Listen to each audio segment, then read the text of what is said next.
Bienvenue dans Couture apparente, le podcast qui s'interroge sur la mode et l'impact qu'elle a sur nos vies. À la fois un art et une industrie, la mode soulève des questions sociales, politiques et écologiques que ce podcast aborde sans complexe.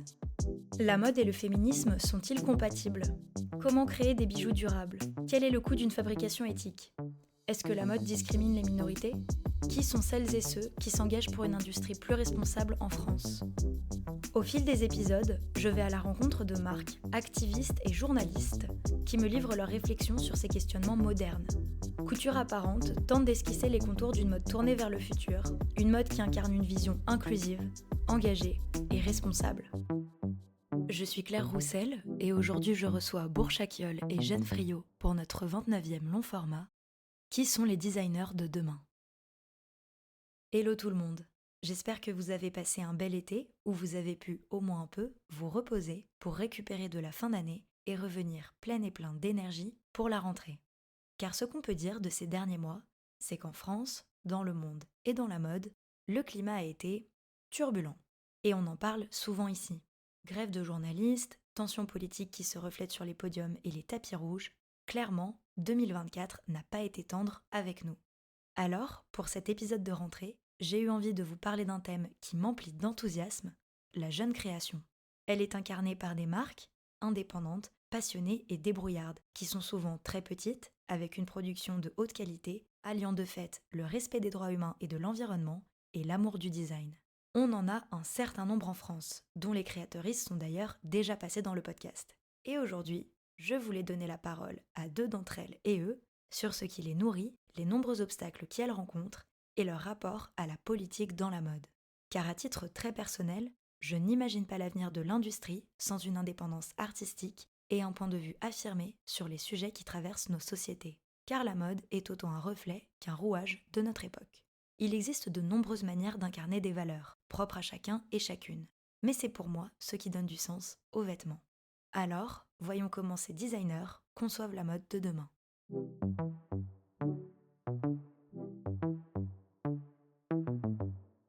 Pour commencer, j'aimerais introduire, ou plutôt réintroduire, l'une de mes créatrices favorites, Jeanne Friot.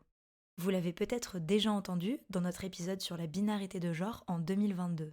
Ou, si vous avez aperçu des images de la cérémonie d'ouverture des Jeux Olympiques, vous avez peut-être repéré une Jeanne d'Arc vêtue d'une armure de ceinture. C'était une création de Jeanne, réalisée par l'artisan spécialiste du cuir, Robert Mercier. Jeanne Friot, c'est une personne et une marque engagée, qui propose des vêtements non-binaires produits à Paris à partir de deadstock. Je l'ai interrogée sur la naissance de son projet, son évolution artistique et sa passion pour les couleurs. J'ai créé la marque qui porte mon nom en 2020. Le but de créer cette marque, c'était vraiment de créer une entité où je sois safe, mais aussi qui défende les valeurs qui sont les miennes. Donc, une mode non genrée, c'est de sortir de la vision binaire du genre autour de la mode et du vêtement en particulier. Aussi, comment faire une mode éco-responsable, mais qui soit avec un ADN de mode assez fort. Et c'est pour ça qu'on produit quasiment toutes nos pièces localement à Paris ou en France et qu'on les produit avec des matières recyclées ou de l'upcycling ou du dead stock. Par exemple, on travaille avec Nona Source qui sont aussi à la caserne pas très loin d'ici et qui revendent les dead stock des maisons de luxe, notamment d'LVMH et maintenant je crois qu'ils sont en train d'ouvrir aussi à d'autres maisons qui permettent d'avoir un suivi sur les matières, de savoir d'où elles viennent, de savoir les compositions, d'être sûr qu'il y a eu aussi des vérifications sur pas mal d'étapes sur le textile qui font qu'on est safe par rapport au fait de reprendre ces matières-là. Et en tant que jeune femme lesbienne, forcément, créer cette entité, c'était aussi pouvoir parler de ma communauté queer, la mettre en valeur, la rendre visible dans la mode que je fais, mais aussi de parler de qu'est-ce que c'est qu'être une femme lesbienne à l'intérieur du système de la mode et pourquoi moi, j'ai pas eu de représentation lesbienne, en tout cas très très peu, où ça se compte sur le doigt d'une main, et comment ça peut changer en fait. Donc il y a un peu toutes ces idées-là derrière la marque, et puis ça fait partie de notre ADN, et c'est ce que j'essaie de développer saison après saison, depuis 4 ans. Oui, bah, l'esthétisme des collections en général, c'est vraiment, ma DA à moi donc ça part de formes, de couleurs, de matières, soit que j'aime, soit qui me ressemblent. Chaque collection a une histoire donc c'est dur de parler de quelque chose de global mais si je devais, tisser un fil, Je pense que ça serait celui de plusieurs, motifs qui reviennent sur chaque collection, qui font vraiment partie de l'ADN de la marque. Par exemple, il y a la ceinture que j'ai commencé à travailler au début, où j'avais fait une robe ceinture pour mes mannequins, qui est après devenue la robe ceinture de Madonna, puisqu'elle a été portée par elle, qui était une robe entièrement faite de ceinture upcyclée noire en cuir, qui était, moulée à la main, sur un corps, puis, repris à la main une par une pour créer cette robe. Et puis, en fait, c'est devenu tellement une pièce iconique parce que Madonna, que je me suis dit: «Bon, ben, il faut qu'on la décline». Et puis, j'aime beaucoup aussi ce symbole de la ceinture. Il y a eu la version rouge, il y a eu la version en jean sur la dernière collection. Et puis, il y a ce symbole de la ceinture qu'on retrouve de part et d'autre en imprimé, en trompe-l'œil, sur des moyens de fermeture, sur des kilts, sur plein de pièces différentes. Il y a ça, il y a le tartan, qui est un emblème de la marque aussi, parce que je trouve que c'est un sujet fort déjà, un textile fort, qui veut dire beaucoup de choses. Donc c'est intéressant de pouvoir le réinterpréter et de le remettre au goût du jour en 2024 et puis depuis le commencement de la marque. Cette saison, c'est la première fois où j'ai fait mon propre tartan, que j'ai dessiné, qu'on a imprimé sur de la soie, qui est assez particulier. Et donc, j'étais assez contente de pouvoir dire: «On a fait de l'upcycling de tartan pendant 4 ans et cette saison, c'est le nôtre et on le dessine et ça fait vraiment partie de la maison», donc ça, c'est chouette. La première collection où j'ai défilé qui s'appelait Red Warriors, c'était un monochrome rouge. Donc c'était assez impactant et je pense que je le voulais aussi comme ça parce que le thème était très fort et que je me disais que ça allait marquer les gens et c'est ce qui s'est passé parce qu'aujourd'hui, on me décrit comme la fille qui a fait la collection rouge pour ceux qui étaient là à ce moment-là. Il y a eu Sirens après qui était vraiment des nuances de bleu. Et puis, progressivement, j'essaie aussi de me détacher de ça et de pouvoir composer, même s'il y a toujours des couleurs fortes dans les collections qui ont un symbole fort, comme dans Coming Out en janvier, il y avait, beaucoup de noir, des jaunes, mais ça finissait par, pas mal de looks violets parce que c'est la couleur lesbienne dans le spectre et que je racontais mon histoire d'amour à travers cette collection. Et puis là, il y a eu l'argent. Je suis vraiment hyper attirée par les couleurs. J'ai fait beaucoup de peinture et j'adore les artistes, peintres. Donc c'est quelque chose qui enfin, je pense que tu peux raconter tellement de choses sur une gamme colorée et c'est intéressant de voir comment aussi on se détache du fait d'avoir fait beaucoup de monochrome au début pour arriver vers autre chose et puis me laisser évoluer aussi dans mon ADN au fur et à mesure des saisons et se déployer différemment.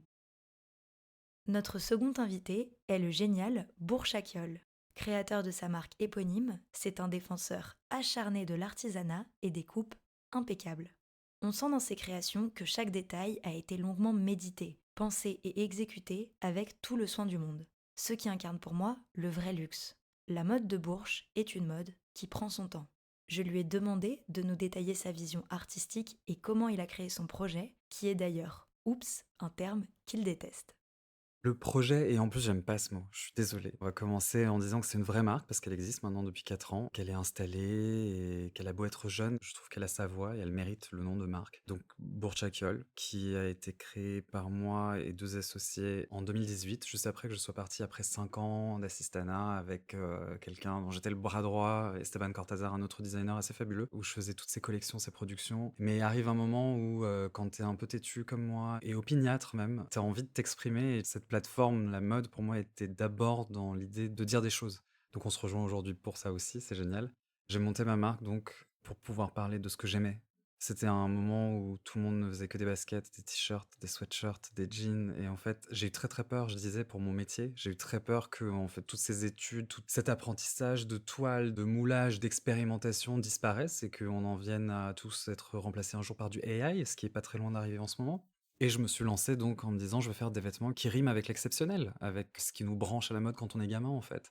Les premières images que tu as, le travail de mon père qui était tailleur, les premiers émois devant une belle image et je teinte, dirons-nous, ce qui m'émeut moi le plus dans le vêtement, c'est ce qu'il apporte à quelqu'un, donc une posture, un maintien, une élégance, aussi quelque chose d'un peu éloigné. J'aime bien la distance que le vêtement, même quand il est très sexy, peut apporter et bah, je le teinte avec tout mon historique à moi très personnel, donc ça peut être, un truc ridicule comme mes vacances où je vais rencontrer quelqu'un d'hyper inspirant, avec qui je vais rire, à mes combats, si on peut appeler ça, c'est hyper, présomptueux, mais et ce en quoi je crois. Ma présence en tant que créateur issu d'une famille turque, né ici mais avec des parents immigrés, des grands-parents aussi présents ici, et cette dualité d'identité. Comment on arrive à s'inscrire dans un tissu français de création tout en ayant en nous quelque chose qui est tellement pluriel.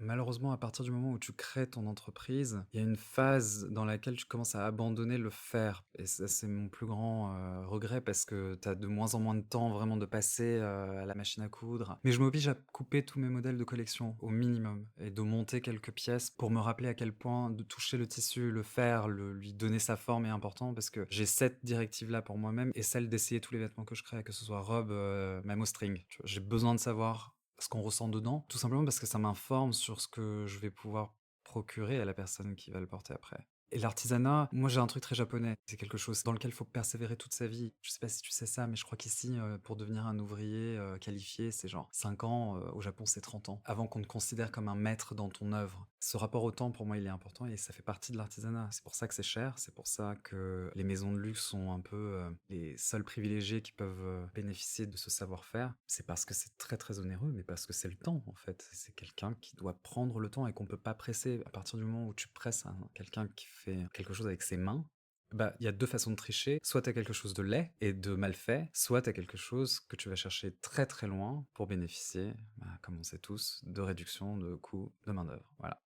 Paris, une partie. En fait, tout ce que tu achètes en pré-order sur notre site, par exemple, est fabriqué par nous. Ça porte d'ailleurs une étiquette séparée, c'est celle qui a le logo 8e arrondissement, parce qu'on est basé dans le 8e arrondissement. On a une adresse très chic, mais on est juste à côté de la place de Clichy. Mais j'aime bien ce côté street couture, c'est très moi. Cette idée, en fait, de 8e arrondissement, c'est pour rappeler à quelqu'un.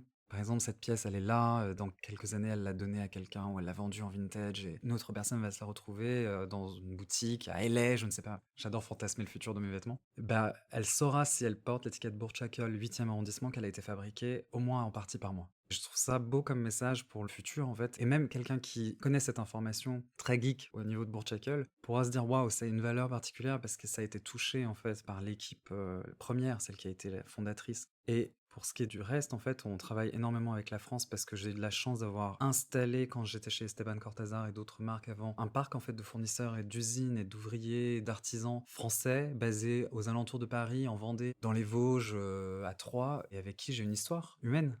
Et donc j'ai envie de continuer à travailler avec eux. C'est ça l'artisanat, c'est ça aussi le savoir-faire français. Mais ça ne se limite pas à ça. Il y a de très très belles usines et de très beaux ateliers avec de très belles valeurs en Italie, au Portugal, un savoir-faire qui est maintenant illustre dans vraiment toute l'Europe et même en Chine. Il faut arrêter de regarder la Chine comme un berceau de savoir-faire au rabais, c'est pas du tout le cas. Tu peux faire de la haute couture en Chine, hein. Ils sont millénaires dans l'étoffe, dans le précieux, avant nous. Donc on a une perception un peu eurocentrée du savoir-faire, il faut le dessouder. Je pense que c'est une question de choix. Le Made in France est très important, mais on peut faire du Made in France triché, là c'est horrible. Parce que des ateliers clandestins à Paris où tu fais travailler des gens sans papier et au black en souterrain, bah, c'est pas ce que moi je considère le Made in France. Et quand on regarde les prix, aussi bien chez les plus établis que nous, je parle pas des grands groupes, mais plus établis que nous, et jeunes créateurs, parfois je suis un peu outraged. J'ai vraiment envie de dire arrêtons parce que on trompe le consommateur aussi. On lui dit qu'il peut avoir accès à un label en trichant avec les lois, juste pour pouvoir être compétitif. Et en fait, ça, c'est la laideur du backstage de notre métier. Il faut pas qu'on fasse ça. Le vêtement coûte. On devrait pas y avoir accès tous les jours, on devrait pas pouvoir en acheter tous les samedis, c'est vraiment ridicule. Donc autant préserver jusqu'au bout. Et éduquer, tu vois, on peut accompagner notre consommateur en leur disant Parmi les nombreux points soulevés par Bourges, j'aimerais revenir sur l'eurocentrisme quand on considère les savoir-faire de mode. Effectivement, chaque pays et culture a ses spécialités et ses usines exploitantes. Mais c'est une réalité qui a encore du mal à être entendue dans le discours mainstream. On prend l'exemple de la basket, chaussure très spécifique, qui ne se produit pas partout. mais je sais pas si t'as déjà essayé de porter une basket made in Italy, c'est juste une catastrophe, hein, ou made in Espagne, c'est pas une basket. Elle est beaucoup trop lourde, il y a trop de cuir dedans, elle est pas conçue comme une vraie basket. T'as besoin aujourd'hui d'aller en Chine pour pouvoir faire une vraie basket, parce que c'est un savoir-faire très technique, très industriel, et que quand tu essayes de le faire un peu trop sophistiqué, bah tu détruis le but de l'outil. C'est un outil, une basket, hein, et ça vient du vestiaire quand même, de la performance. Donc si tu respectes pas les besoins dans la construction, on est dans un truc qui n'a plus de sens. C'est ça qui est beau aussi dans notre métier, c'est qu'à partir du moment où tu maîtrises un peu le pourquoi un vêtement ou un accessoire est fabriqué, tu retournes à la source du design. Et donc tu vas chercher les bons éléments qu'il faut pour pouvoir le mettre en œuvre. C'est magnifique d'aller dans une usine qui fait de la maille pour de vrai, tu vois, pas qui triche en faisant du coupé-cousu. Tu vois des machines que tu ne connais pas, que tu découvres. Moi, ça m'a mis 8 ans avant de maîtriser le savoir-faire de la maille, et encore, je suis un amateur, mais C'est pareil pour les baskets, c'est pareil pour la découpe laser. Il y a des parkas incroyables qui sont faits avec des thermofusing et tout, mais ça, tu peux pas le faire toi-même. Tu peux pas le faire à une usine qui fait normalement du grand flou avec de la mousseline ou du tailleur traditionnel. Et donc, main dans la main, en fait, c'est mondial. Et il faut un peu l'accepter, mais il faut qu'on travaille sur comment le rendre plus éthique. Arrêtons de tricher.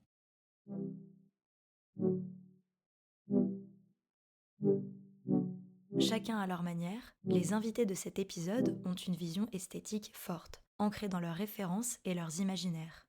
Cette base, essentielle, est alliée à une approche très politique du vêtement, qui est nécessaire pour Jeanne et Bourges. Après, comme vous allez le voir, ils n'ont pas du tout la même façon d'approcher la politisation de la mode. Pour Jeanne, elle est très vocale.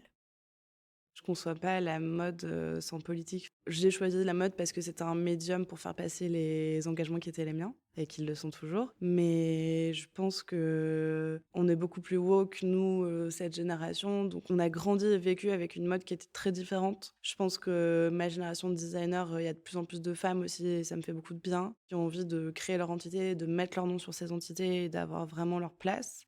Et puis, il y a beaucoup de designers qui ont envie de parler du contexte politique qui est pas forcément facile en tant que créateur, mais aussi en tant que personne dans la société. J'avais pas envie de faire juste une marque de vêtements de plus parce que c'est pas ça qui m'intéresse. Ce qui m'intéresse, c'est vraiment de faire passer un message à travers les vêtements et les collections. On a la chance d'avoir ce rayonnement, d'être à Paris. Moi, j'ai la chance de défiler sur les calendriers de la Fashion Week. Donc, j'ai la chance d'avoir le podium, le défilé qui est vraiment un moment où on peut raconter des histoires et être visible. Et donc, rendre visible une communauté ou une minorité qui ne l'est pas pendant tant de temps et qui ne l'a pas été à travers la mode. Mon travail et comment je le conçois, c'est que dégenrer le vêtement, dégenrer la mode ou les gens qui le portent, c'est des messages assez forts qui, s'ils sont solo dans la rue, peuvent entraîner la violence. J'ai l'impression qu'on a la chance d'avoir ce moment-là qui est un peu hors du temps, où parce qu'on projette quelque chose de beau, on est vraiment dans un art particulier. La déconstruction de l'auditeur ou du lecteur en face va être différente. Moi, ce que j'imagine, c'est que plus je répète mon message, plus je mets des hommes en jupe, en mini-jupe, en robe, strassée, couture, avec des strings et des cuissardes. Et moi, je le conçois pas comme une image choquante ou disruptive parce que pour moi, c'est mon imaginaire. Et c'est la liberté que j'imagine qu'on espère avoir à un moment. Les gens pour qui cette image est choquante ou problématique, ils vont la voir, la revoir, la revoir, la revoir au fil des collections et potentiellement soit la comprendre, soit essayer de la comprendre ou en tout cas essayer de déconstruire cette idée que bah, y a une binarité de genre, il y a des classes sociales. Enfin, évidemment, il y a des classes sociales, mais on peut aussi déconstruire le vêtement par rapport à sa classe. Ouais, arrêter d'être violent face à des messages qui ne sont pas violents, en fait. Et donc, ça veut dire juste pouvoir être libre de s'habiller comme on veut et pouvoir être libre d'aimer qui on veut. Et pour moi, j'espère que mon travail contribue à pouvoir soit faire réfléchir, soit éduquer, soit démystifier la violence autour de nos corps. Enfin, c'est en tout cas ce que j'aimerais faire. Pour Bourges, l'expression des valeurs se fait moins ouvertement, même s'il rejoint Jeanne sur le fait qu'un vêtement sans idée politique derrière, ça n'a pas d'intérêt. Il y a une phrase très drôle dans un film, je ne citerai pas parce qu'elle est tellement cheap cette référence, mais on va la garder secrète. C'est tout artiste ou tout artisan est politique. Sinon, tu fais juste des chaussures dans un coin. Et en fait, le côté chaussures dans un coin, c'est que tu deviens le moins noble de notre métier. C'est triste, c'est mal formulé, mais l'idée est là. C'est-à-dire qu'à partir du moment où il n'y a pas d'engagement ou tout simplement une idée, un engagement, c'est quoi? C'est vraiment une position sur quelque chose. Et c'est un point de vue. Donc si t'as pas de point de vue, bah t'es un distributeur. Donc, du coup, est-ce que vraiment dans une sphère tellement polluée de présence, si t'as rien à dire de plus, si tu fais pas avancer le dialogue mode, est-ce que vraiment il faut prendre cette plateforme, ce temps, ou est-ce qu'il faut pas se concentrer sur comment apporter ton savoir-faire à d'autres marques? Il y a des visionnaires et je sais pas si j'en suis un, mais j'ai quelque chose de profondément ancré en moi que j'ai envie de dire. Et quand je suis trop léger, je le sais aussi. Donc, je pense que c'est vraiment ça. C'est est-ce que ça t'habite? Est-ce que c'est vraiment quelque chose qui te prend aux tripes? Si à partir de ce moment-là, il doit être dit, il faut que ça se reflète dans le vêtement. Il faut que ça se reflète dans ton image. Mais j'ai une deuxième réponse à cette question, c'est que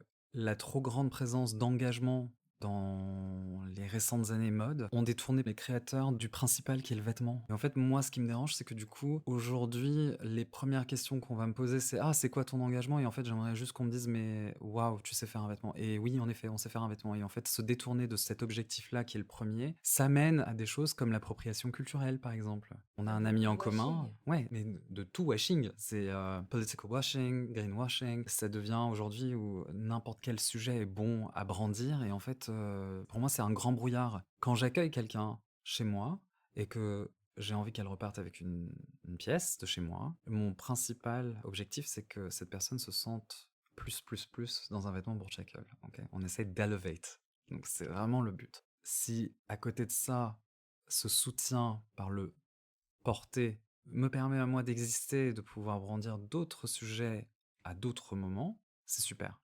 Un de nos amis communs, du coup, qui est Maïs El Nakdar, qui est un grand penseur pour moi et qui le souligne très bien. C'est le plus grand compliment qu'il pouvait me faire au dernier défilé auquel il a assisté. Il m'a dit, Bourges, c'est ça qui est beau chez toi, c'est que tu te concentres sur le vêtement que tu nous offres, t'es pas en train de nous enfumer dans quelque chose et au final, tu es de toute manière turc et français et tu portes tout ça en toi, ça se voit déjà dans ce que tu fais. Je préfère faire le travail, le montrer à travers ce qu'on fait.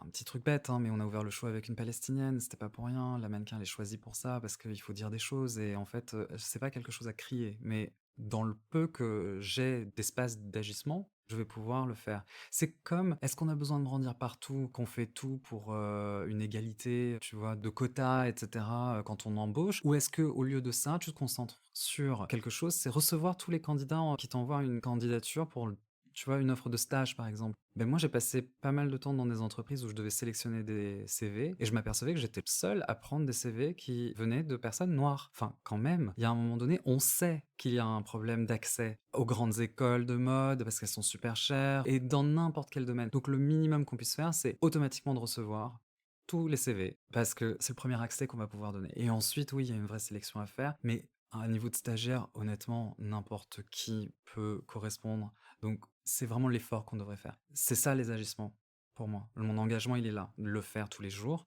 La mode que je crée, le vêtement que je fais, et mes clients, j'ai pas envie de les enfumer. Au contraire, je préfère leur offrir le monde de rêve, dans lequel ensuite on pourra tous ensemble travailler. Ils y contribuent de toute façon. Il est important que la transmission des valeurs politiques se fasse de façon différente selon les designers. Cela permet ainsi de toucher plusieurs types de personnes, de faire avancer les choses à des rythmes variés. Ces philosophies multiples peuvent amener un changement en profondeur. À titre personnel, je suis autant touchée par une approche discrète que par un affichage clair et net, qui est d'ailleurs plutôt mon genre au cas où vous ne l'auriez pas remarqué. Mais je pense effectivement qu'il faut faire attention aux marques qui clament à tort et à travers des engagements, car nous vivons à une époque où la plupart de ces affirmations sont du washing, ou, si on pose les termes, des mensonges purs et simples.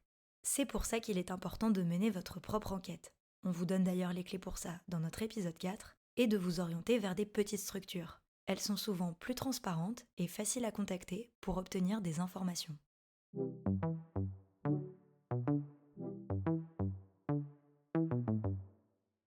Au-delà des débats philosophiques et artistiques, il est de toute façon très difficile de faire une mode indépendante, éthique et affirmée. Non seulement car l'industrie traverse une crise financière qui ne favorise pas l'audace, mais aussi parce qu'elle est très disparate politiquement parlant. Ainsi, certains acheteurs, journalistes ou décideurs vont pousser la jeune création engagée, tandis que d'autres, franchement conservateurs, iront dans le sens inverse. Jeanne nous en dit plus. En fait, ça dépend parce que l'industrie, elle regroupe aussi beaucoup de personnages et de personnalités différentes et puis d'axes. J'ai l'impression que le côté presse, journaliste et les influenceurs ou les célébrités en ont absolument besoin. J'ai vu au lancement de ma marque qu'ils avaient tellement besoin de ce message qu'on a été hyper visible tout de suite parce que il est tellement actuel et très peu de gens prennent la parole sur ces sujets dans ce milieu qu'il y avait un besoin des médias de dire « Ah bah quelqu'un existe et quelqu'un fait ce travail-là ». Et je pense que c'est parce que je suis hyper vocale sur tous ces sujets politiques qu'on arrive à avancer et à être visible et qu'on a une vraie communauté autour de nous qui soutient la marque, etc. Autant sur les acheteurs, sur les gens qui achètent nos vêtements et les portent dans la rue que vraiment sur la presse qui diffuse le message. Et après, forcément, faire ce choix-là, ça veut dire se battre plus longtemps, devoir se battre plus fort sur plein d'autres tableaux à l'intérieur de l'industrie parce que il y a aussi des gens qui n'ont pas envie d'entendre ce message-là. On va parler d'un système patriarcal qui est aussi celui de la mode. Et le patriarcat construit sa société pour que ce message-là n'arrive pas ou ne perce pas les barrières. Et donc, on se heurte forcément à des plafonds de verre, on se heurte à des murs. Mais je pense que c'est d'autant plus intéressant et nécessaire. Ça va prendre plus longtemps pour moi que pour d'autres personnes. Ça va prendre beaucoup plus longtemps sur certains schémas, sur certaines facilités, sur certains schémas économiques. Mais il y a aussi un autre ascenseur qui fait que ça va plus vite parce que besoin de parler de ces sujets sociétaux. C'est une balance qui est difficile à établir et je pense que je pourrais pas vraiment te donner une réponse claire parce que c'est assez ambivalent et je pense que c'est même tout le temps en train de changer et particulièrement en ce moment. Je pense que dans la nouvelle génération, enfin, dans ma génération de jeunes designers, comme on dit, mais on est plus ou moins jeunes, on n'a pas tous les mêmes âges, je pense quand même qu'on est pas mal à faire ce travail de manière différente et pas forcément aussi vocale que moi. Mais j'ai l'impression que ça change et puis il y a aussi une entraide entre nous qui est, j'imagine, différente de certaines époques. Mais oui, la question du washing, elle est prépondérante et puis elle est centrale, quoi. Je me pose à chaque étape la question de la légitimité de ma parole sur certains sujets parce que bien qu'étant une femme, bien qu'étant queer, je suis pas une femme trans. Voilà, je suis pas un homme queer non plus. Donc évidemment que c'est ma communauté, que je les soutiens et que j'essaye de les rendre visibles. L'important aussi, c'est que ça soit pas que de l'autre côté sur le défilé ou sur l'image ou quoi, mais que ça soit aussi en interne. J'ai aussi des personnes trans qui travaillent avec moi au jour le jour, qui font partie de l'équipe. Il y a plein de choses que je révélerai pas de l'intime, mais qui me font du bien parce que ça leur permet d'avancer aussi et que je les aide dans cette direction. J'espère que je crée aussi un safe place à l'intérieur du studio, que c'est pas juste bon ben je vous mets sur les défilés, je vous prends en photo, j'utilise votre image, etc. pour rendre ma communauté visible, mais je m'en empare pas de l'intérieur et pour moi c'est ça qui serait problématique. Après évidemment être responsable et être critique envers soi-même et se poser les questions à chaque partie du chemin, ça fait que bah, parfois tu peux te gourer. Je pense que c'est nécessaire quoi et qu'il faut le faire comme ça de toute façon mais c'est vrai que c'est difficile et je pense qu'il y a peut-être 10 ans, les designers se posaient pas du tout cette question. On parle pas forcément des sujets queer mais par exemple, on pourrait parler de l'appropriation culturelle. Enfin, aujourd'hui, quand on regarde la mode par rapport à ce sujet-là, c'était clairement pas une question et puis c'était clairement pas une remise en question et je pense qu'il y a eu zéro doute. Aujourd'hui, si on faisait un vrai sujet, ça serait différent quoi. Bourges partage ce constat d'une industrie plurielle et met le doigt sur un élément essentiel. En France, la jeune création n'a que très peu de place pour se déployer. L'industrie, elle est plurielle aussi, hein. L'industrie de la mode, en fait, elle est pas du tout pareille en France, en Angleterre ou, aux États-Unis ou en Chine et la grande différence en France, c'est qu'on n'a pas besoin des jeunes créateurs. Donc ça, je peux te le dire aussi net. On a la chance d'avoir de grandes marques qui sont encore vivantes et qui représentent le plus grand de la mode dans le monde entier. Donc nous, en fait, on est un peu un cheveu sur la soupe pour, cette grande famille de la mode parce qu'en fait, il y a déjà de très, très belles choses faites dans les grands groupes. On peut pas cracher dessus, enfin, je veux dire, les défilés sont magnifiques, il y a des pas tout le temps, mais il y a du propos la plupart du temps. Donc il y a une scène mode française tellement réputée, tellement institutionnelle et qui sont annonceurs en plus, il faut le comprendre. Donc nous, on arrive, au milieu de tout ça et il y a pas d'espace pour nous, donc il faut qu'on se crée notre espace. Pour cela, on est de toute façon dans le mérite. Chaque pièce qu'on fait, chaque moment qu'on vit en tant que jeune créateur dans la mode, c'est une question de vie ou de mort.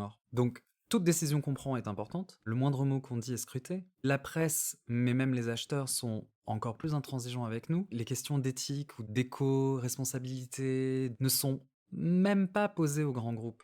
Nous, ça fait partie des premières questions qu'on nous pose. Est-ce que tu es éthique? Est-ce que tu es éco-responsable? Non mais je fabrique 100 vêtements tous les 6 mois. Bien sûr qu'on est éthique, bien sûr qu'on est éco-responsable. Nos matières, c'est que du stock renouvelé, c'est que des choses qu'on utilise. C'est de la débrouille. À partir du moment où tu te débrouilles et tu make do, vraiment les Anglais ont la meilleure phrase pour le dire. Bien sûr qu'on est, tu vois, éco-responsable. Et il y a un truc, on paye une nouvelle taxe maintenant quand on crée, peu importe ce que c'est dans la mode. L'idée est louable, hein, mais cette idée de pollueur-payeur. Je paye plus de frais administratifs pour payer cette taxe que de taxes. Quand je reçois cette facture, j'ai 30 € en gros de frais administratifs et 4 € de taxes sur ce que je produis. C'est ridicule, c'est ridicule. Donc moi ça me fait rire, ce greenwashing qu'on nous oblige à faire pour pouvoir exister, ou political washing on en a déjà parlé, et en fait je le regrette parce que ça nous détourne aussi par moments de notre but et parfois peut-être, alors je sais pas pour les autres, je parlais que pour moi, je trouve qu'on nous détourne de ce qu'on aime vraiment. Est-ce que je me réveille le matin en disant j'ai envie de tirer un coup de gueule? Non, je me réveille le matin avec un message super positif en moi. Et ce message positif, il contribue de ce que j'ai envie d'apporter de beau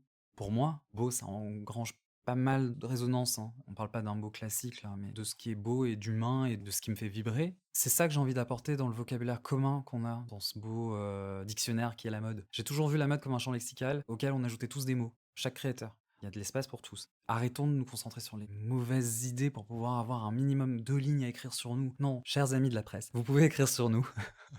Même sans dire qu'on est éco-responsable. Il y a des choses en nous qui valent le coup et en fait, il faudrait que vous sortiez un peu de vos grandes demeures et vos tours d'ivoire pour pouvoir nous rencontrer parce que c'est pas en regardant 3 images de nos défilés que vous comprendrez quoi que ce soit. Ça ne suffit pas. Il faut venir nous rencontrer, il faut comprendre pourquoi un drapé est posé là, il faut comprendre pourquoi une veste a un revers qui va jusqu'en bas de la silhouette et tout ça, c'est le travail acharné d'expression de chacun d'entre nous. Et c'est parfois plus important que le dernier sac Louis Vuitton qui est sorti.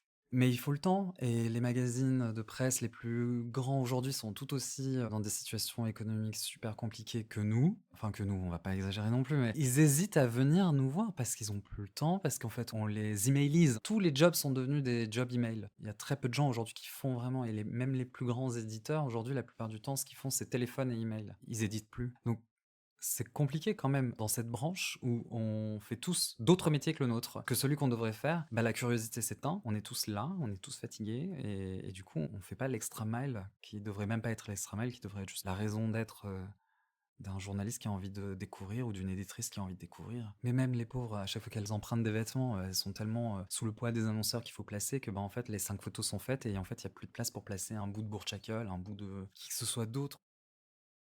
Les conséquences de ce contexte économique et spécifiquement français font que la jeune création y est constamment en danger de disparition, ainsi que la presse, comme le souligne Bourche. Et ça entre en contradiction complète avec la vision dont je vous parlais en introduction. Ce qui est à mon sens l'avenir d'une belle industrie n'est pas sûr de pouvoir exister demain.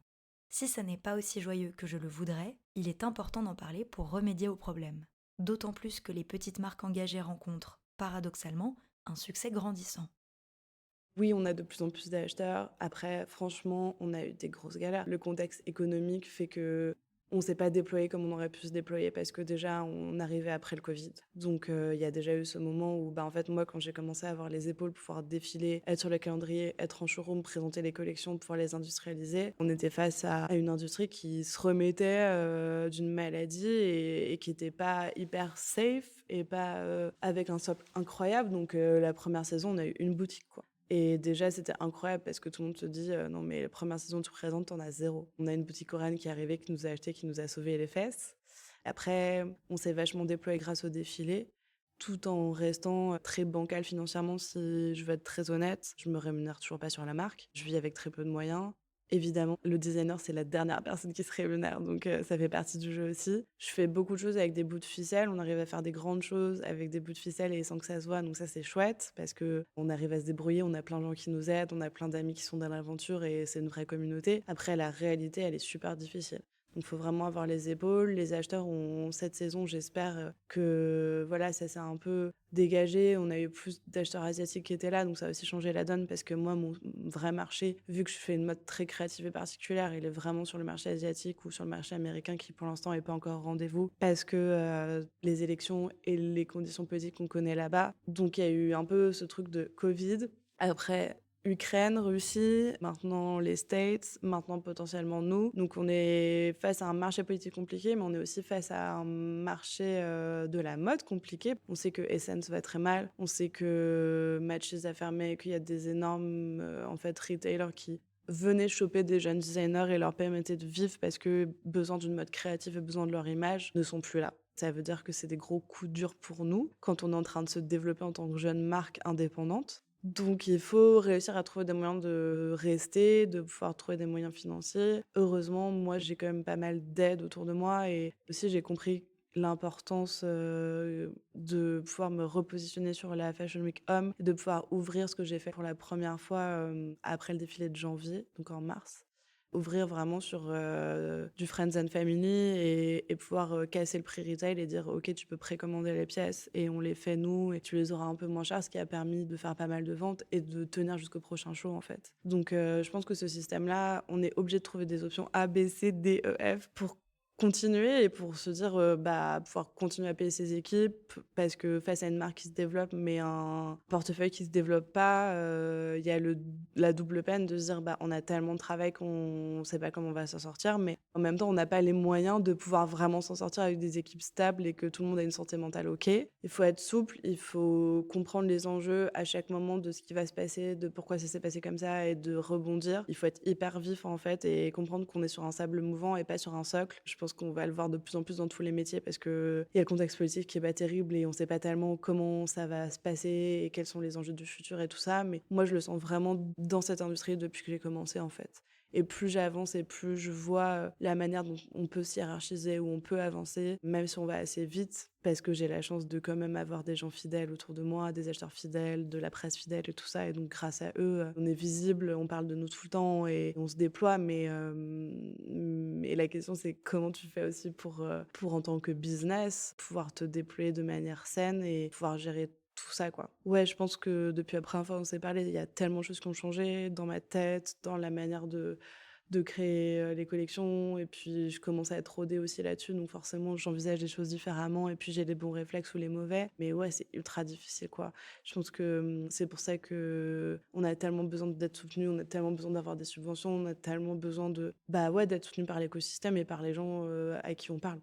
Et moi, c'est ça qui me fait tenir aussi, c'est que je reçois des messages sur Instagram, je reçois des messages par mail d'acheteurs qui sont juste trop contents d'acheter nos pièces ou qui me remercient aussi pour le message que je fais passer, ou de personnes trans qui sont tellement contentes de pouvoir se voir sur des shows et juste imaginer qu'à un moment ça pourra aussi être leur place. Donc c'est ça aussi qui fait que je tiens, parce que je sais que derrière il y a personne. Si moi je m'arrête et je ferme la boîte, il y a pas de jeunes femmes lesbiennes qui vont défendre les mêmes valeurs que moi et qui vont pouvoir faire que potentiellement à un moment on va être tellement présent et on tiendra tellement que on n'aura pas le choix que de nous faire rentrer, tu vois. C'est dur, mais c'est un combat de tout instant. Faut avoir les reins bien solides. Ça, on en parle assez rarement, mais toute cette bataille idéologique et corporelle pour passer les lignes et les faire changer, elle a un coût énorme émotionnel et dans la vie des créateurs ou créatrices qui prennent part à ce combat. C'est pour ça aussi que j'imagine qu'il y en a peu, parce que déjà le job en soi, il est immense sans cet engagement politique. Et il l'est encore plus quand tu l'as.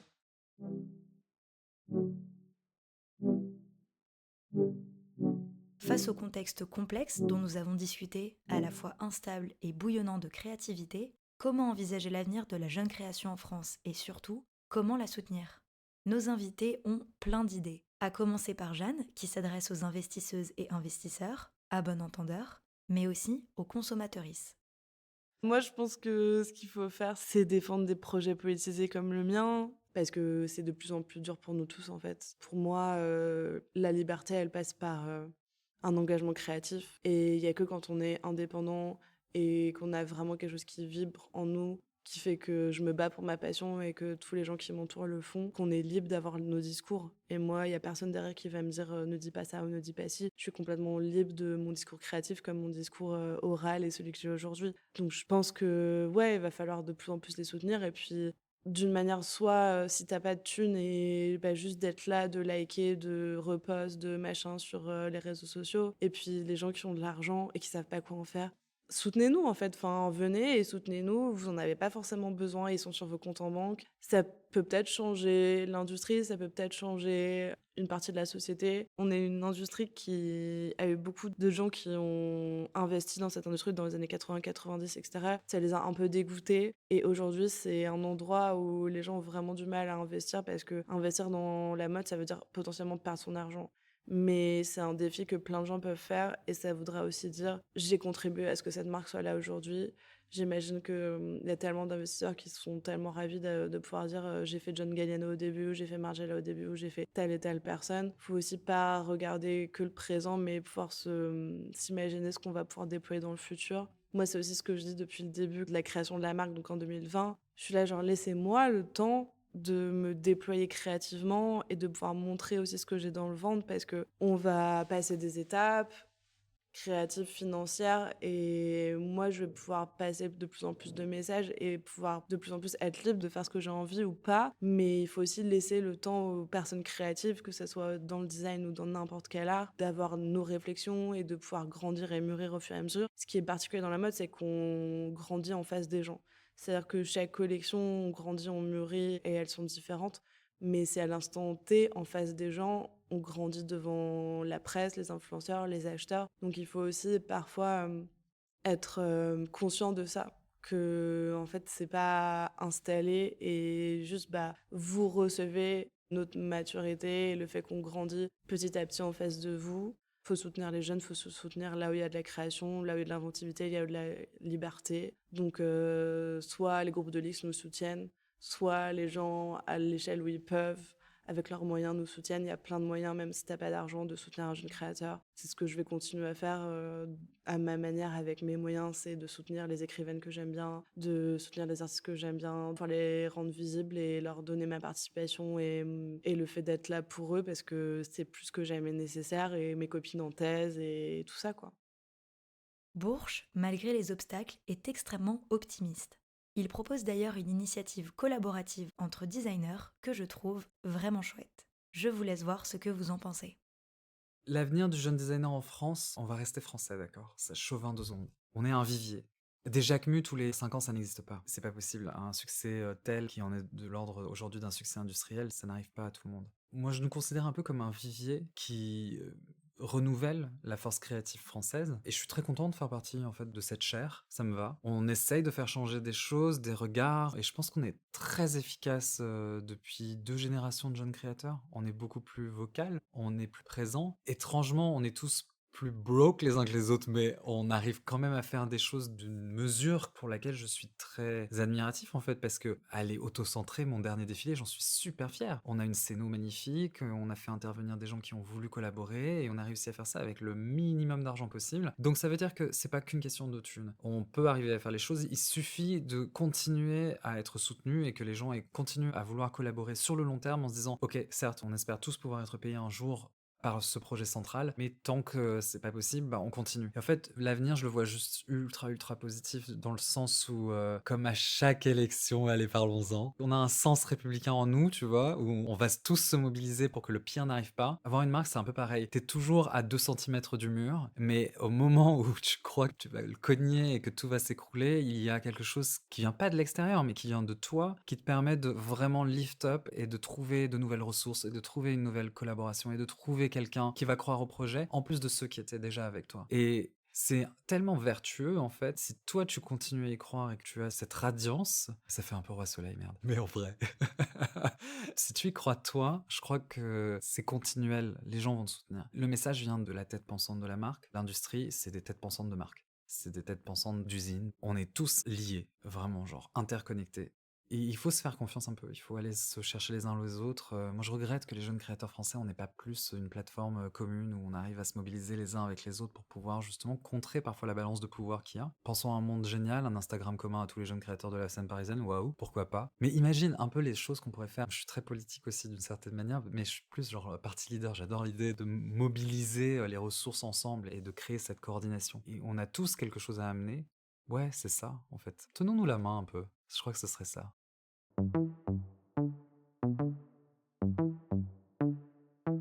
Merci infiniment à Jeanne et Bourges d'avoir partagé leur passion et leur expérience avec nous. Pour soutenir une mode aussi politique qu'artistique, je vous conseille vivement de suivre leur projet. Retrouvez le travail de Jeanne sur jeannefriot.com et à Jeanne Friot sur Instagram pour liker, partager et qui sait, acheter. Les créations de Bourges sont également à découvrir sur bourchaquiole.com et sur son compte Instagram éponyme. Merci également à Télio Gerfiv pour la production du générique et à Isabelle Field pour le nettoyage des enregistrements. Vous avez aimé l'épisode ? C'est le 29e long format de Couture Apparente et je suis ravie de le partager avec vous. Pour m'aider à faire connaître le projet, n'hésitez pas à lui mettre une très bonne note sur les applications d'écoute, à en parler à vos proches et à le partager sur les réseaux sociaux. En parlant de ça, vous pouvez nous suivre à coutureapparente.podcast sur Instagram et vous abonner à notre newsletter pour recevoir directement les nouveaux épisodes. Car il me semble que plus que jamais, nous avons besoin de médias engagés et indépendants. Je vous remercie pour votre soutien et je vous donne rendez-vous le 17 septembre pour un épisode conférence hors série.